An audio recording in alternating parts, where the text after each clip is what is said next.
The Papacy, the Pope, the Patriarch of the West, the Bishop of Rome, the Vicar of Christ. Do we need him? Do we need to have a Pope to be Christians? Do we need to be in communion with the Bishop of Rome for salvation, to be considered a member of Christ's one and only flock? These questions trouble a lot of people, especially when things don't seem to be going the right way. Welcome, Catholicos, Catholics, Orthodox Christians, all who seek the truth. Today I will be reviewing, commenting on, actually quoting quite a lot of, but not too much, because I do want you to buy the book. The Early Papacy by Adrian Fortescue. Here it is. So it's only the papacy till the year 451 to the Council of Chalcedon. So here we go. That's the book, Early Papacy. Not too big. It's about 100 pages long or so. Yeah, thereabouts, a bit more. Very, very good. It's concise, but it contains so much quotations from the fathers and councils, and it is actually quite a logical defense of the papacy. Not a defense, because it needs no defense. Actually, he will say in part of the book, at the end of the book, he says, well, I wish all the other doctrines of the faith were as clear in the early church as the papacy was. That would be easier. But he says, well, you know what? People who want to deny something, there are some Christians who deny even there were such a thing as bishops in the church. So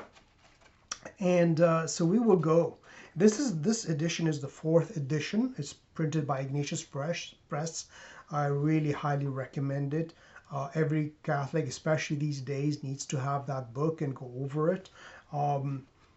First of all, to strengthen our faith, that we don't defect from the one and only Church of Christ, and the one and only communion which leads to salvation. This is an edited book, and by Dom Alcuin Reid, a very famous liturgist. I believe he's from England. And now, who is Adrian Fortescue? I will let you go on Ask Mr. Google there, or Mrs. Bing, and find out who Adrian Fortescue is. He was born in 1874. He was the son of an Anglican cleric who converted to the Catholic Church in 1871. So his dad just converted, and 3 years later, Adrian was born. And from his introduction, he has a good introduction of Adrian Fortescue in this book. And it is, he's very, very, very talented, seems to be extremely intelligent, very well educated, multiple languages, modern and ancient. His qualifications are innumerable. So I'll let you do your research on that if you wish. But the nice thing, the introduction to this book, written by Adrian Fortescue, shows us that Aegean, not by Adrian Fortescue, by Alcuin Reid, the introduction by Alcuin Reid, shows us that Adrian Fortescue had not reservations about the papacy, but he was no pope worshipper. He had severe criticisms of various popes, including the saintly Pope St. Pius X. And Adrian Fortescue is quoted by traditionalists all the time. He has his manual on the ceremonies of the Roman Rite, how to celebrate the real Roman Rite, the Latin Mass. He has his book on the Mass. He has a ton of works, and very, very highly quoted by traditionalists, including Michael Davies, one of the pioneer British traditionalists, as well, a convert from Anglicanism. Anyway, so I will give you and the introduction. So this basically, the introduction is so what's the word?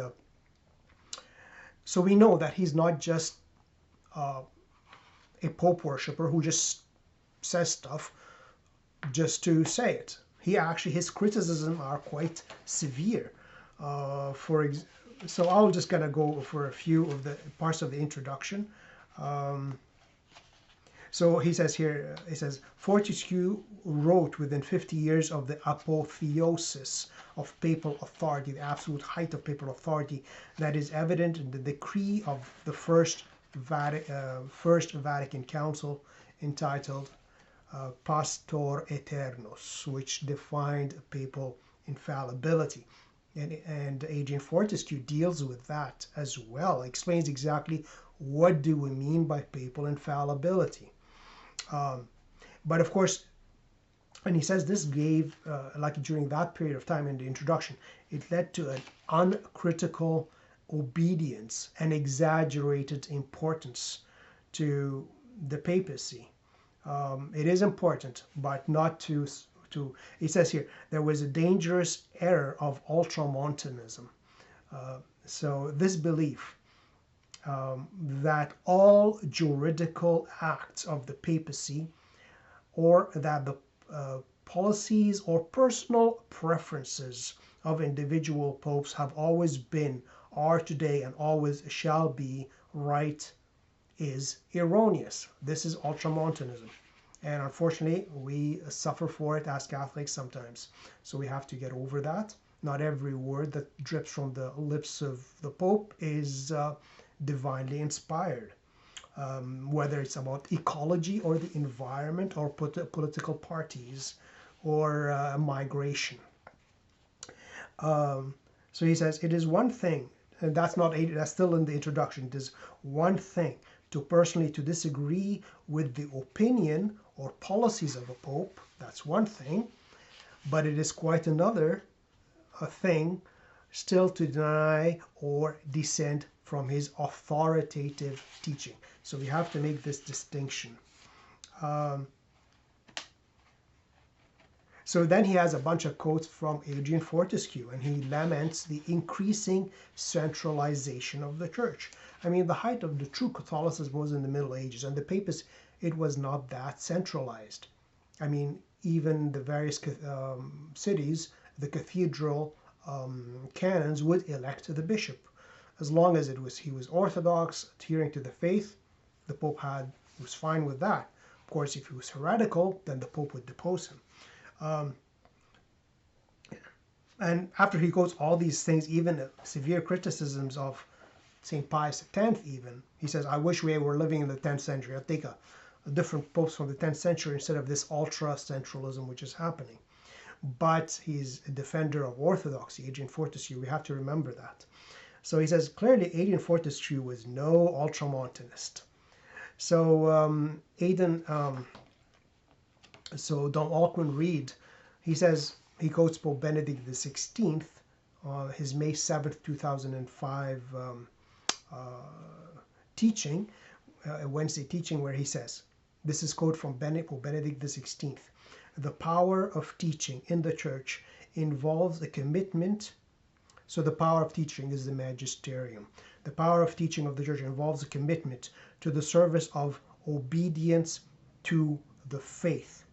The Pope is not an absolute monarch whose thoughts and desires are law.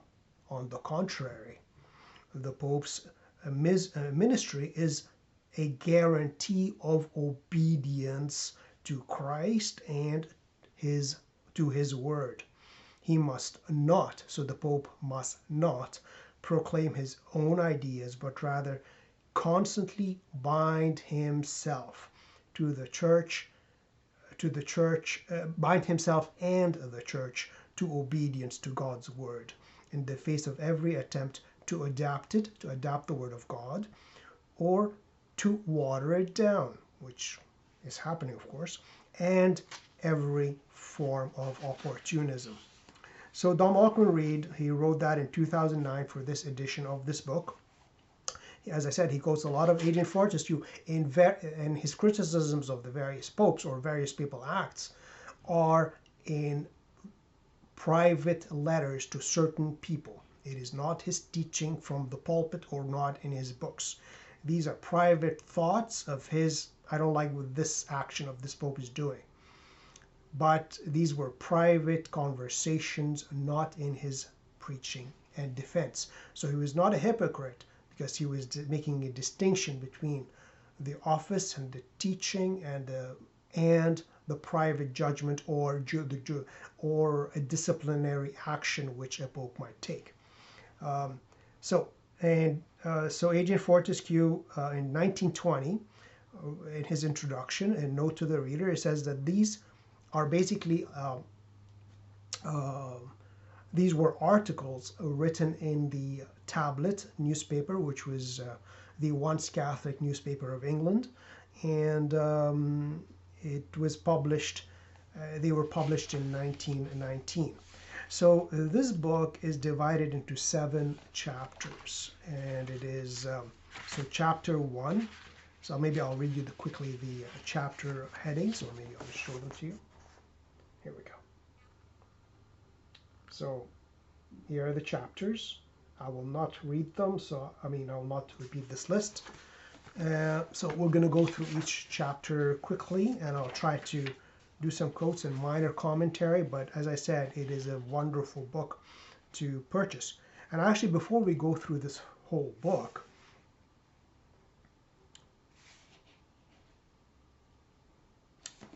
before we go, I will just show you quickly, before we go through this one, other books you might, one more book you might be interested in, which I will, maybe in the future I'll do a review on. It's called by Dom John Chapman, and he too converted to the Catholic Church in 1920, and he became a Benedictine monk and an abbot. So he has his book, Studies on the Early Papacy. Studies on the Early Papacy. It's quite a lot bigger than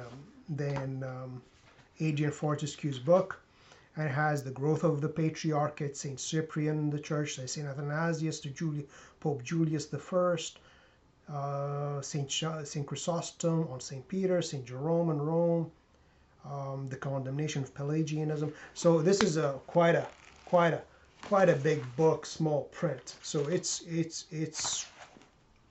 a good size.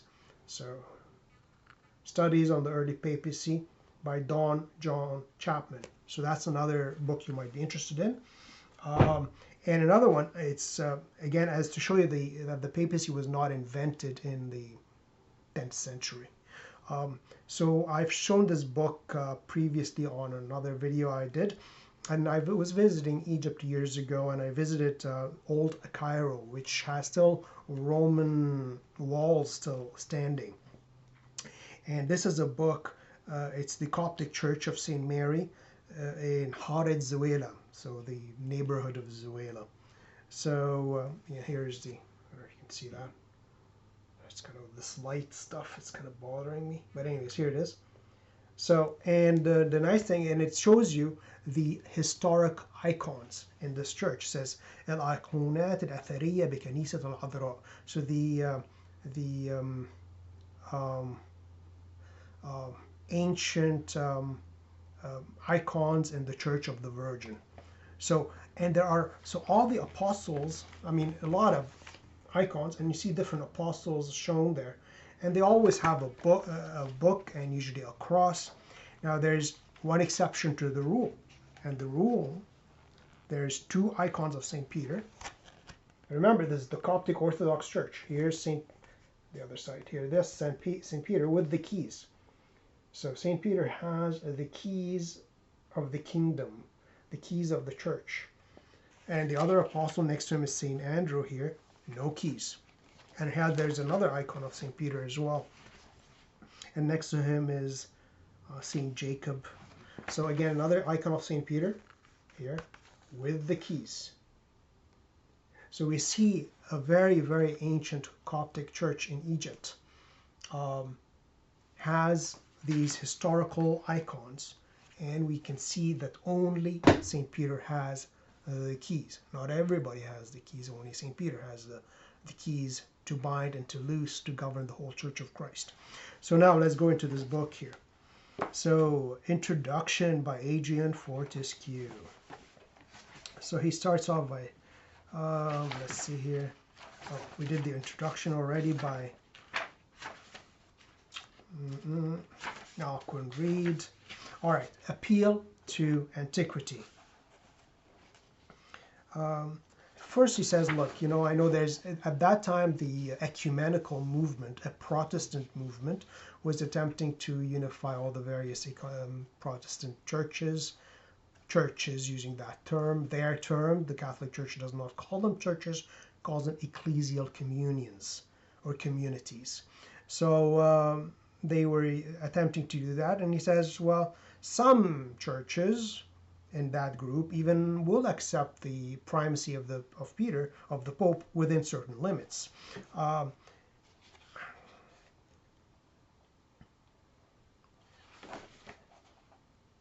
And then he had a challenger, basically. An Anglican says, prove basically the papacy, and you can go beyond the year 451. That is why the title of the book saying early papacy up to the Council of Chalcedon in 451. Because in a couple of different spots, he actually says, I can go further. There's even far stronger evidence in a couple of other occasions. We can even go through that. But since the deal was to limit our study up to 451, that's what it is. And again, there's a lot more, but I'm not going to go through all that. I just chose a few examples to give you the point. All right, so he there's a good here a point. He says, look, the idea of a dead past in which the church was united and a present in which it is not means really that the original church founded by Christ has ceased to exist. So for those who say, well, you know, in the past, in the first 3 centuries, the church was united. But nowadays, there's the Catholic Church, there's the Orthodox Church, there's the Presbyterian Church, there's the Methodist Church. But so this one church has really disappeared. And of course, that would render Christ Jesus a liar. He promised not even the gates of hell would triumph over his church. We believe that he says, we believe that whatever may happen, the Church of Christ still lives. Whatever may happen. So for all those Catholics being scandalized, whatever may happen, the Church of Christ will still lives and will live to the end of the world. Christ said so. She remains always what he founded, one united society. So we cannot have just a remnant of like 5 or 10 bishops pretending to be the only true Catholic Church and calling every other Catholic bishop a non-bishop or invalidly ordained and make up stuff of their own. Can't do that. That would render the church destroyed. And he just says, look, there's been always heresies and sects and schisms in the church. As soon as the schism happens, they are all outside the church. So he says, we believe in the one visible church today, just as that there was,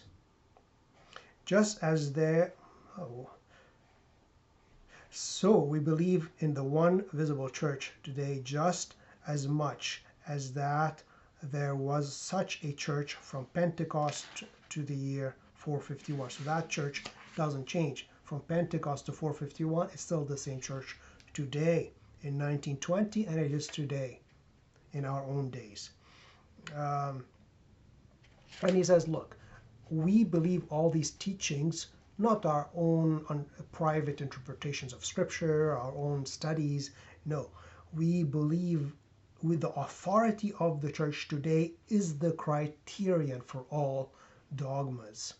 That's the criterion. The church says this is the truth, and it is the truth because, as Jesus says, he who hears you hears me. So the church is undying. It's still the mother and mistress of the truth, pillar of faith, pillar of the truth. So chapter 2, the constitutional papacy. Because there were some Anglicans saying, well, you know, if the church was, there was a constitutional pope, maybe we can go ahead. I'll let you read that yourself.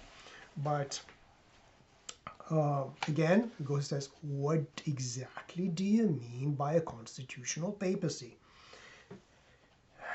I'll read you again a couple of paragraphs here. If it could be proved that the early church believed as part of her faith the contrary to what we believe now. So if the early church, if we can prove that the early church believed something contrary to what we believe now, as part of her faith, or anything logically incompatible with our belief, this would be exceedingly serious. It would indeed be the refutation of our position, since we Catholics maintain that the faith does not change. The faith does not change. So I have a video on truth or God is unchangeable, truth is unchangeable. Truth is unchangeable because Christ is unchangeable. He is God. So Adrian Fortescue says, we believe that the faith does not change.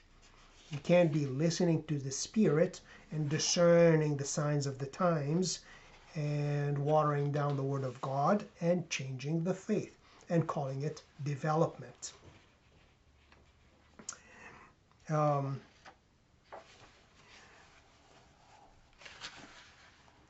read it somewhere. He actually talks about development, but okay, we'll get to it. So he says here, and basically he likens the Pope to a commander of an army. You can't have a commander of an army who has no authority. So yeah, we recognize you as the primacy of honor. Yeah, but you have no authority. It's like telling the commander of an army, yeah, we recognize you as the commander of the army, but we'll do whatever we want to do. That wouldn't be an army. It would fall apart. Or the head of any society, a king or a president. Oh yeah, we recognize you as a president, but we're going to ignore everything you attempt to do. We're going to do our own thing. Now here, Adrian Fortescue repeats. Well, what he says is basically what Pope Benedict XVI repeated and what actually Vatican II itself said. Here he says, the Pope is not an irresponsible tyrant or an absolute monarch, as Pope Benedict says. So the Pope is not an irresponsible tyrant who can do anything with the church that he likes. Nope, not possible. He is bound, again, that's the word again, he is bound on every side by the constitution of the church. The Pope, again, I'm skipping here, the Pope's authority is in the first place limited to matters of faith, limited to matters of religion, that is, of faith and morals. So this is the limit of the papal authority. He can't tell you, recycle or you're going to go to hell. It's like you got to be stretching the faith and morals question here. His authority is ecclesial authority, so church authority. It goes. He says, look, the Pope has considerable power, but he is limited, as he said. For example, he cannot modify or touch in any way one single point of the revelation of Christ that the revelation of Christ gave to the church. His business only is to guard this against attack and false interpretation. So he can do whatever he wants to do. Again, the number two, again, the Pope can neither make nor unmake a sacrament. He can't make or unmake a sacrament. He cannot touch the Bible. He has no fresh inspiration or revelation. So we can say, well, I heard the Spirit talk to me and got a new revelation from God, and that's what we're going to do. He cannot take away the divine authority of any of his fellow bishops. So the Pope can't take away the divine authority of any of his fellow bishops. Now that brings me to Pope Paul VI, request that bishops submit their resignation like some kind of employees to the Pope when they hit 75. Now I'll do a separate video on this, but as I recall reading the Code of Canon Law, it only asks that the bishops they request that the bishop submit his resignation. It's not a command, it's just a request. So I think the bishop should say, you know what, I'm not submitting.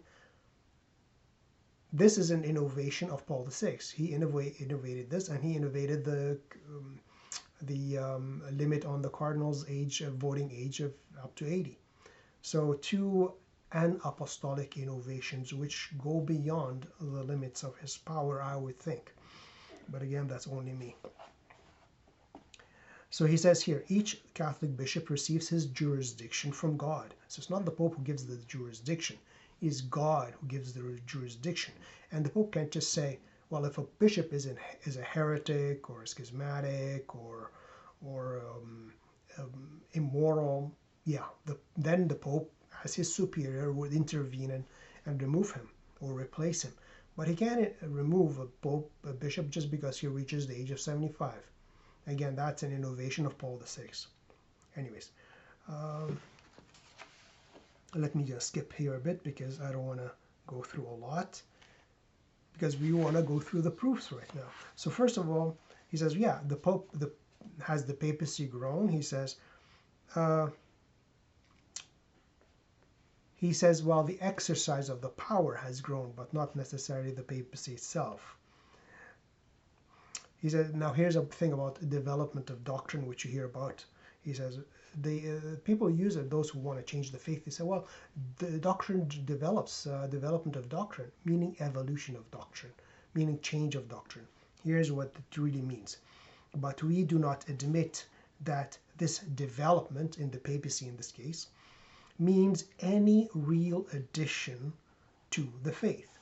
It is only a more explicit assertion of the old faith, because as we said, old faith necessary in view of a false interpretation. So that's all it is, because the faith can't change, as he said at the beginning, as is the teaching of the church. The faith cannot change. The faith is unalterable. He says there has been real growth in the use of the Pope's power, and he laments kind of the decline of the patriarchal authority. But again, we're not going to go through that.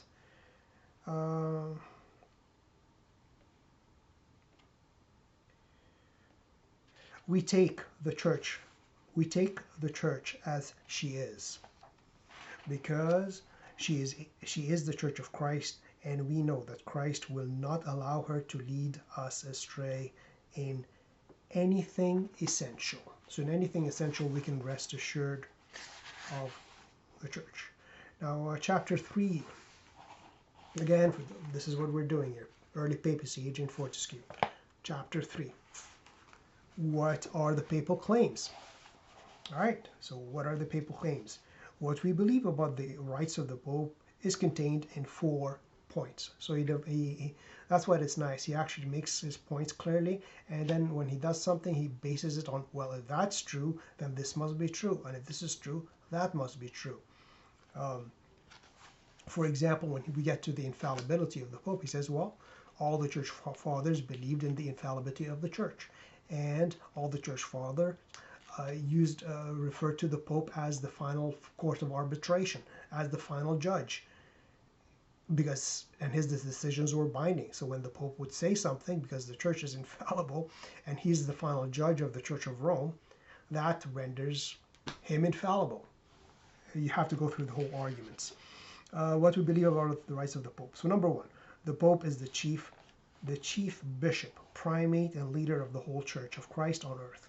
Number 2, he has episcopal jurisdiction over all members of the Church. Number 3, to be a member of the Catholic Church, so basically to be a member of the one and only Church of Jesus Christ, A man must be in communion with the Pope. And number 4, the providential guidance of God will see to it that the Pope shall never commit the church to error in any matter of religion.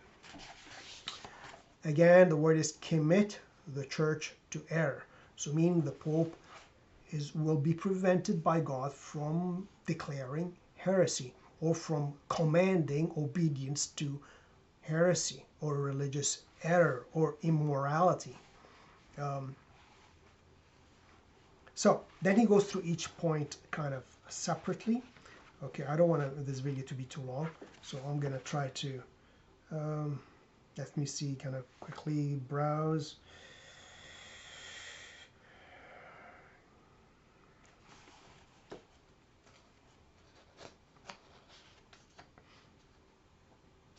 Okay, I will just have to skip some because I don't want it to be too long. First talks about the Ecumenical Councils. So he goes through these points actually quite briefly in this chapter, and then he will deal with them much more in the chapters to follow, with quotations from the fathers and councils of the church. So Pope has jurisdiction. Again, through the argument, so well, yeah, bishops have jurisdiction too.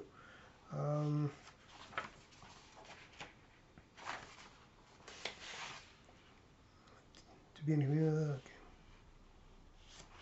All right. To be a member of the Catholic Church, a man must be in communion with the Pope. This follows from the Pope's universal jurisdiction. It follows also and more fundamentally from the visible unity of the Church.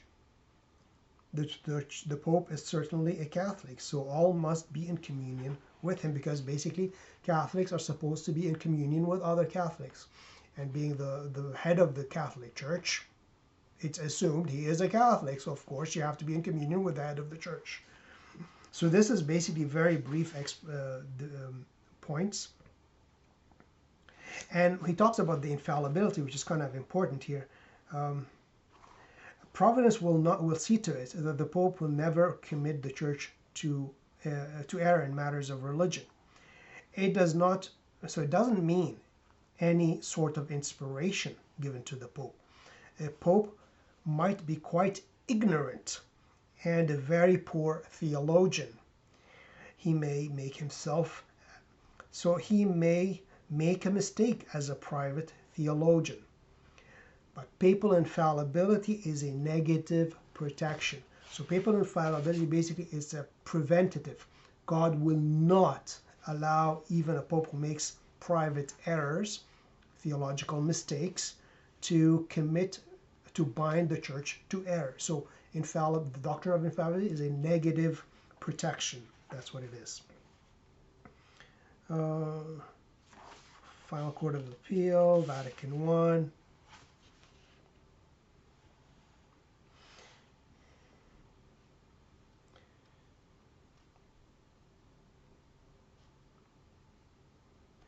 It is a really good book. I mean, it's short, but how would God prevent a pope from declaring heresy ex cathedra? That we must leave to God. He is almighty after all. The Pope will not define heresy ex cathedra, whatever happens. Now, chapter 4. The Pope is chief. Now he goes actually through them a bit more, and then he will quote various fathers of the church and councils and so forth. I have a lot of highlights, as you can tell here, as per usual. But if I go through all of them, it'll be quite a long video, and then you will say, why should I spend a penny and buy the book? This guy on YouTube told me everything I need to know, and I don't need to go buy the book. But you do need to buy the book. It is really excellent. And it's good for a Catholic, good for Orthodox. Eastern Orthodox say, well, the Pope we have our own patriarch. But what did the patriarchs of old of the East say? How did they behave to the patriarch of the West, to the Bishop of Rome? if you are truly Orthodox, you want to imitate the Orthodox fathers, don't you? So that's a good idea to read the couple of books, which I'm with the book by the first one I showed you in the video, and this one. This is a shorter one, so you can go over it much more easily. So let's see here.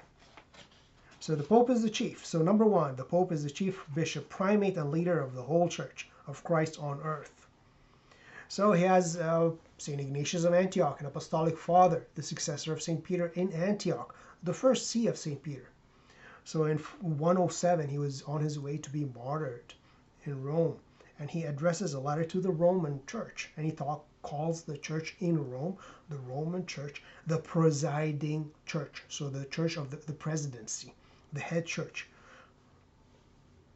And he says that this church, calls this church the president of the bond of love. So this church, the Roman Church, is the president, the head of the bond of love, the love of all Christians. And St. Irenaeus, who is the disciple of St. Polycarp, who is the disciple of St. John the Apostle, in 202, in his Against the Heresies, calls Rome the greatest, most ancient church known to all. And she has the mightier rule. And of course, he knew, and everybody else knew, that the Roman Church is not the most ancient church. Antioch is first, Jerusalem is first, before. But he calls it the most ancient church, meaning, and he says the greatest, most ancient church, because it is the most ancient, meaning most venerable, it has the most authority. Then he has talks about Saint Cyprian. He talks about the one church and one see founded by the Lord, by the Lord's voice on Peter. No other church, no other altar can be set up, no new priesthood be made except the one altar and one priesthood. Whoever gathers elsewhere scatters. This is still Saint Cyprian from the East. Saint Cyprian, there is one church founded by Christ our Lord on Peter, by the source and reason of unity. And it is the mother, the church, the Roman see is the mother and root of the Catholic Church. So, Council of Ephesus, again.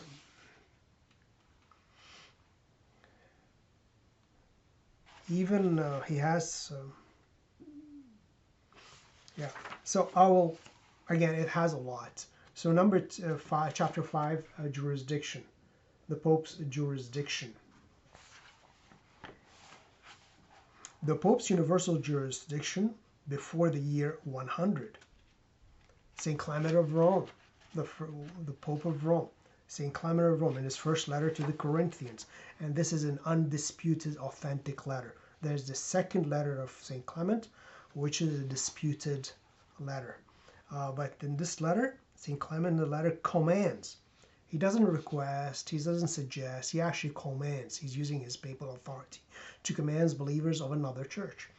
So in his commands the Corinthians to return to the obedience of their lawful hierarchy. And he says, if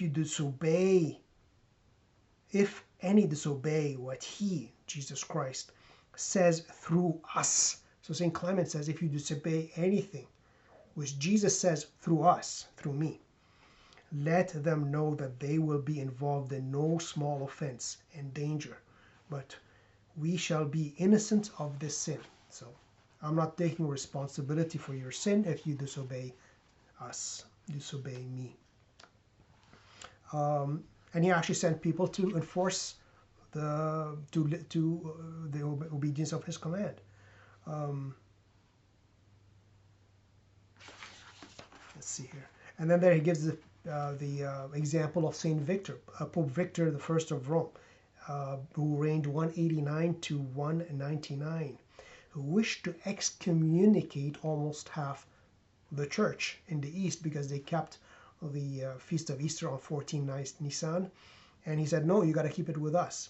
And then it was no bishop And there was no cardinals, no bishop, no patriarch, no nothing said, hey, you don't even have the power to do that, Victor of Rome.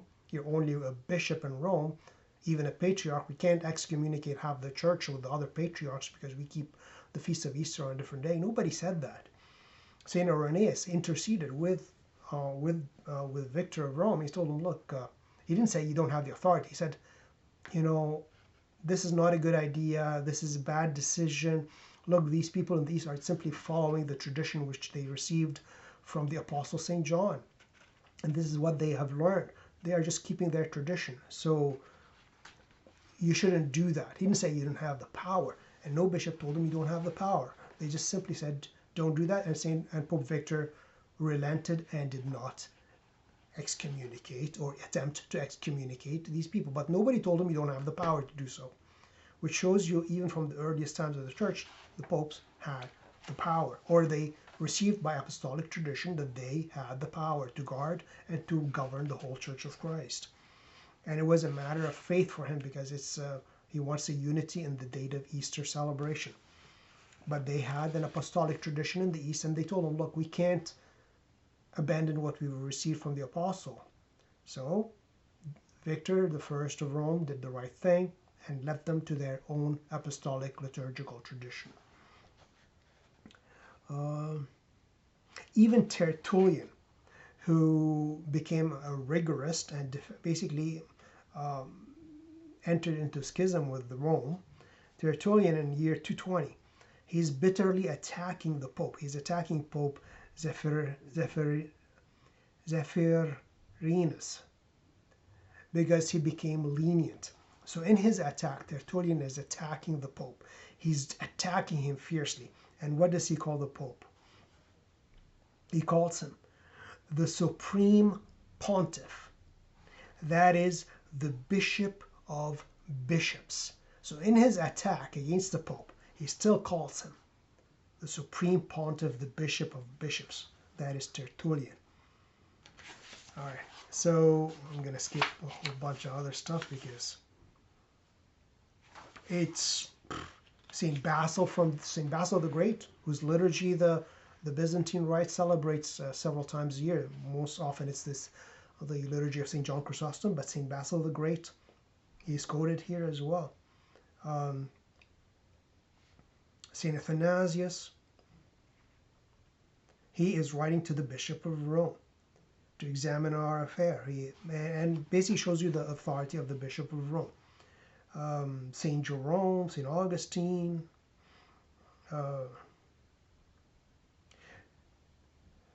St. Jerome says, the Roman Church in which the supreme authority of the apostolic throne has always been held. And in Ephesus in 431, Pope Leo I wrote his tome, and so Pope Leo says, the order of truth remains. Blessed Peter, keeping the strength of the rock, does not abandon the helm of the church. The helm, so meaning the head of the church. Whatever we do rightly in his work, whose power lives in his see. And he is speaking his power does not fail even in an unworthy air. He's speaking about himself, that he is exercising the power of Peter at Ephesus. And actually in Ephesus, the council itself says Peter has spoken.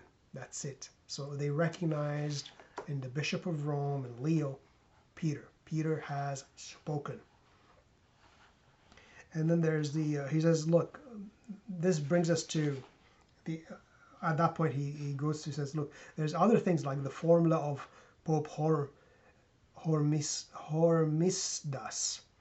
And I found it online. There's only one site has almost apparently the whole thing.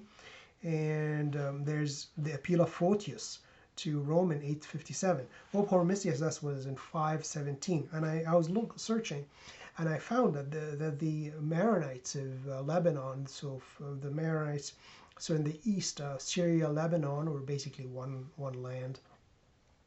And the Maronites had a letter they addressed Pope Hormisdas in letter number 139. It was written to the Pope in 517, and you can find that in the MaroniteInstitute.org, Maronite-institute.org.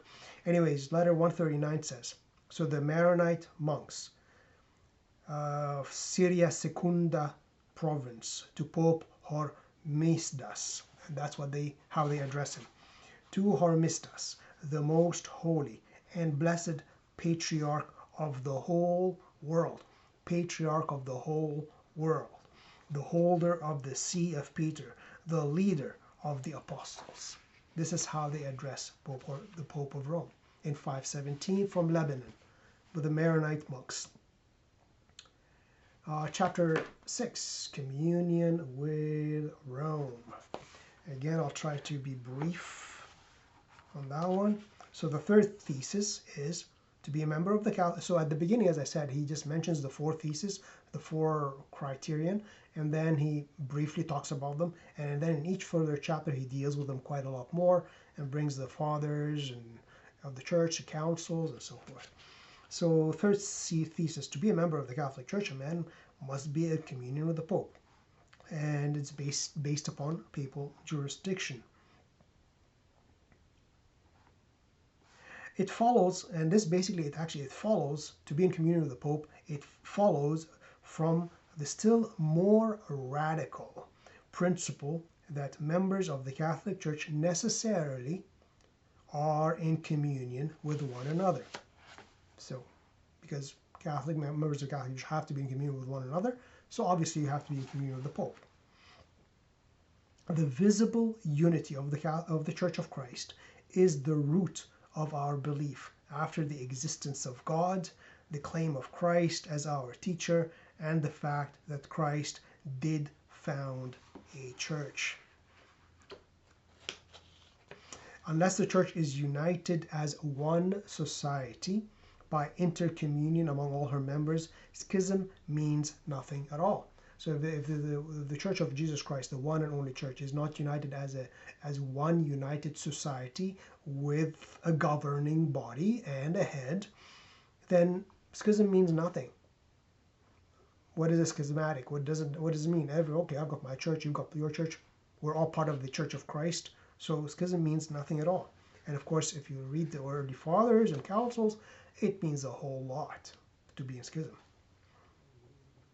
The necessity of communion in the one society is seen in these texts of Irenaeus. Again, year 202, he says, no improvement can be made by them, the schismatics, as great as is the evil of schism. Again, St. Irenaeus warning against it. He, the disciple, like Christians, will judge all who are outside the truth. Outside the truth, that is who is outside the church. So the church is the truth, because truth does not change. St. Cyprian again, talking about the church, which is Catholic and one, is not broken nor divided. So we cannot say, well, the divided church and the church is divided. Now we've got the Orthodox, we've got the Oriental Orthodox, now we've got the Anglicans, we've got the Lutherans. The church is divided. No, St. Cyprian says, the church which is Catholic and one is not broken nor divided. It is united and joined by the cement of bishops who agree to gather the communion. And the same St. Cyprian in his talks about that communion of Christ. So we have to be in communion. Let's see here, what else? I don't want to really... So we mentioned St. Victor. Then he quotes Optatus. Optatus, he says, you cannot deny that you know that the episcopal throne was set up by Peter in the city of Rome, in which one throne the unity is kept by all, that the other apostles the other apostles might not each set up his own, that he would be a schismatic and a sinner who should set up another against the one throne. So the supremacy of the throne of Peter is emphasized. And he gives a list of the popes up to Pope Siricius. St. Ambrose, St. Boniface, St. Jerome, to Pope St. Damasus. He calls him the successor of the fisherman and the See of Peter. On this rock I know that the church was built. All right, chapter 7, Papal Infallibility. Come on, focus. All right, here we go. Papal Infallibility, our fourth and last thesis. So this ends the book here. The guidance of God will see to it that the Pope never commits the Church to error in any matter of religion. This is the papal infallibility of the First Vatican Council. So the Pope is not God. It's not every decision the Pope makes is infallible. The Pope is not a walking saint. He never sins. No. This is what it means to be infallible in the sense of the First Vatican Council, that he will be prevented from declaring error as truth and binding upon the faithful. That is the guarantee. God will always so guide the Church that she will not lead us into error. When we see that the infallibility of the Church was accepted not only as a dogma, but as the basis of all dogma by the Fathers, we see that they held the whole theory of papal infallibility. Because if the Church is infallible, the final court of jurisdiction is the Rome, and the head of the Church of Rome is the Pope, conclusion, the infallibility of the Pope. The infallibility of the Church rests upon the infallibility of Christ, and the infallibility of the Church supposes the infallibility of the Pope, if he has supreme jurisdiction in matters of faith. As the Apostle St. Paul says, the Church of the living God, pillar and ground of truth. Again, truth does not change, the faith does not change.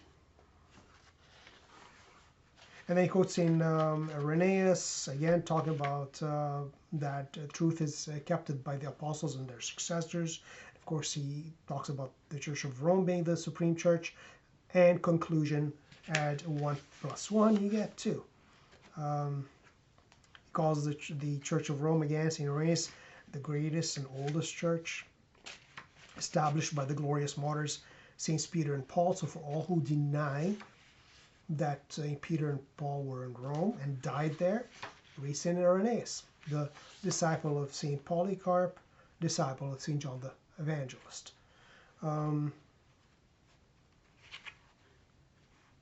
So that's again for the infallibility here. Again, it gives when Pope Damasus I in 366 to 384 condemned the heresy that made the Holy Spirit less than God the Father and the Son in the year 380.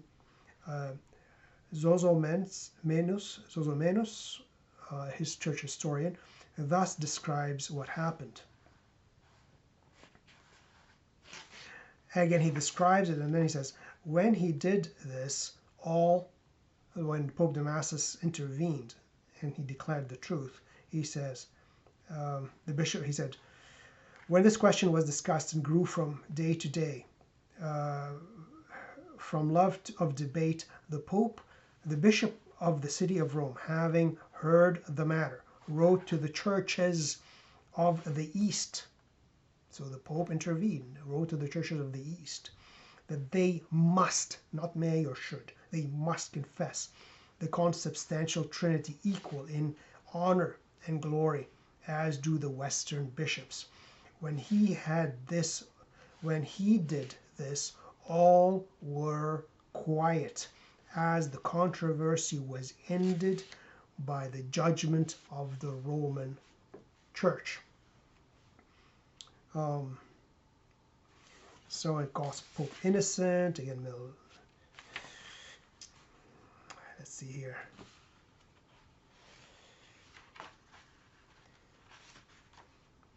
Saint Cyril of Alexandria, 441, in the matter of Nestorius, says to Pope Celestine I, since the old custom of the churches persuades that questions of this kind should be communicated to your holiness, I write, driven by necessity. So Saint Celestine, Saint Cyril of Alexandria writes to Pope Celestine, because this is the ancient custom, is to write to the Pope of Rome and let him know what's going on about these questions.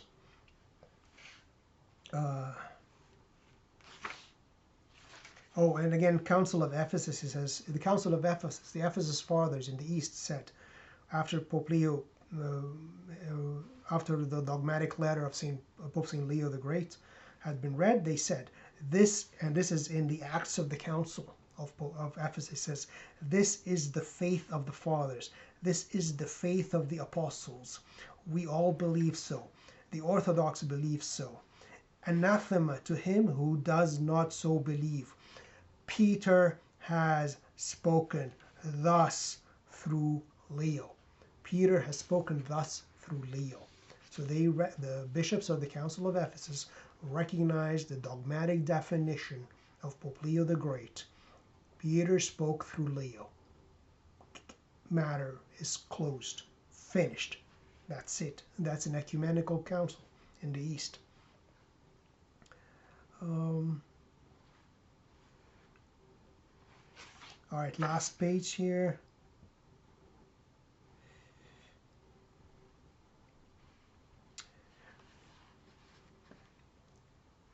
He says, well, against one or two isolated difficulties of this kind, because he does actually mention some Protestant objections to his explanations. So he says, look, against one or two isolated difficulties of this kind, set the number of witnesses for the papal claims in the same period. It is impossible in this space to quote nearly all. I have chosen some prominent examples, so you didn't bother. By looking through Jaffe, who is actually Philip Jaffe, who was Jewish and then converted to Christianity, wrote one of his books called Regesta. He has 11,000 papal documents in it, from up to the Middle Ages, I guess, and he says no less than 166 instances of papal jurisdiction, just up to Pope Leo the First in 451, in matters of faith or nearly connected with faith were exercised. So in this book, you can find at least 166 instances where the Pope, the Bishop of Rome, the Patriarch of the West, the Vicar of Christ, the successor of Peter, exercised his jurisdiction in matters of faith or something close to matters of faith.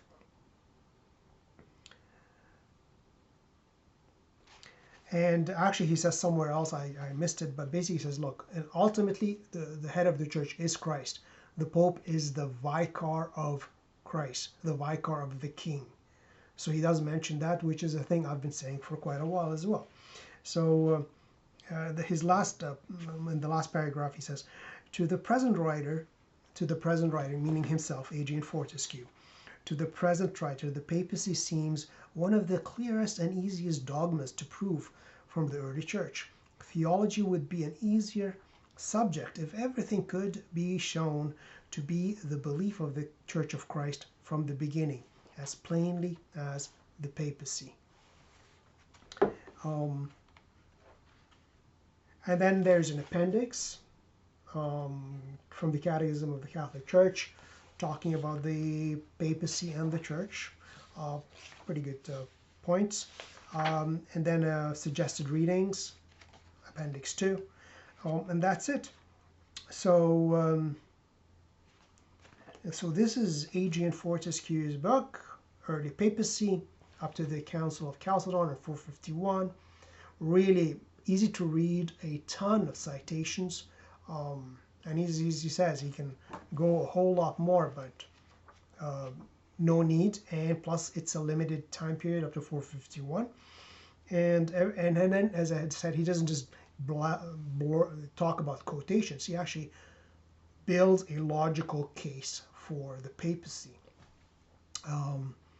So I hope you found this kind of good and enlightening. So yeah, there is only one true church, one sole church Jesus Christ founded. So, and that one church is governed by the successor of St. Peter and the bishops in communion with him. So any other churches who have legitimate, valid orders, like the Eastern Orthodox or the Oriental Orthodox, are churches, but they are in schism against the successor of Peter. So technically, they are not in that one Church of Jesus Christ. Sad to say, my ancestors, again, the people are innocent for the most part, because, you know, they grew up, they were born, this is the church, they go to it, they go to their liturgy, they go, and that's it. So they don't have an explicit intention of breaking communion with anybody. So as I totally exclude pretty much most of the faithful in this regard. And again, if you think about it, like say even I don't know, 100 years ago, 80 years ago, how many people would have access to all that information? All they knew, they grew up in a little village, this is the church down the street, and this is the priest. They go, pray, confess their sins, receive communion, come back to their homes, live Christian lives, and die. Are they going to be condemned? Of course not. They will not be condemned, because they're no theologians and there was no means of communication for them. There wasn't like a church next door, a Catholic church and an Orthodox church and a Protestant church, and they studied all three churches and decided willfully to go into a schism against the Vicar of Christ, the successor of Peter. No, that never happened. So anyways, but nowadays we have a lot more information, we have a lot more access, so we have to take more responsibility for our own beliefs. So that's why we have to adhere to tradition, adhere to the true faith, adhere to the one true church, even when it is being run by a lot of wolves. We have to pray God gives us a solid pope who will declare the truth unambiguously and with full vigor and unapologetically, because there is but one Lord, one faith, one baptism, and one body of Christ, one true church, and one true faith. That's it. That's all. Please like, please subscribe, and I will see you next time. Bye-bye.